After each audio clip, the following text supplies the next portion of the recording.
Со згрижување, престој, нега, исхрана и воспитно-образовни активности во детските градинки се поизвестно е дека ќе се отпочне во септември, по спроведување на сите здравствени протоколи и строги контроли на истите.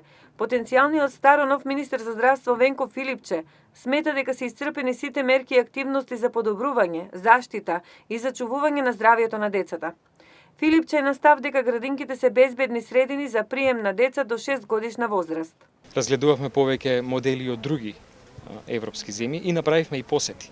Бевме, например, во градинка во Штип, во Скопје и така натаму, за да видиме и како би се спроведувале протоколите. Во таа смисла, намалувањето на бројот на дечињата во групите, едукацијата на воспитувачките кои што работат со децата, сметам дека обезбедува една безбедна средина за децата да бидат повторно во градинките.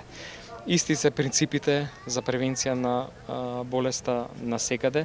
Точно е дека е малку повеќе проблематично како тоа ќе се спроведува, посебно со помалите деца, меѓутоа согласно се ова што досега го спремавме, сметам дека тие тогаш кога ќе се одлучи дека може да работат како датум за почеток, може да ги примат децата и да почнат со нормалната работа. Пред почетокот на седницата за избор на новата влада, нејзините представници се обврзаа дека ќе биде превземено се за да се обезбеди децата да не бидат губитници на пандемијата.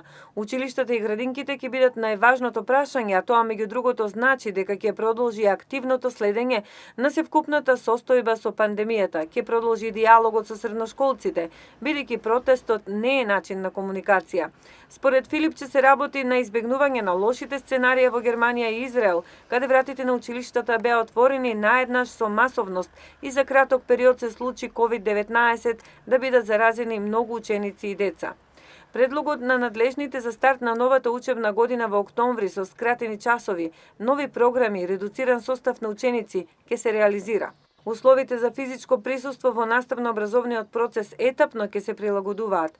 На сите општини во Република Северна Македонија, па и во Штип и во Карминци, им е наложено да направат сопствена проценка за комбиниран модел на работа.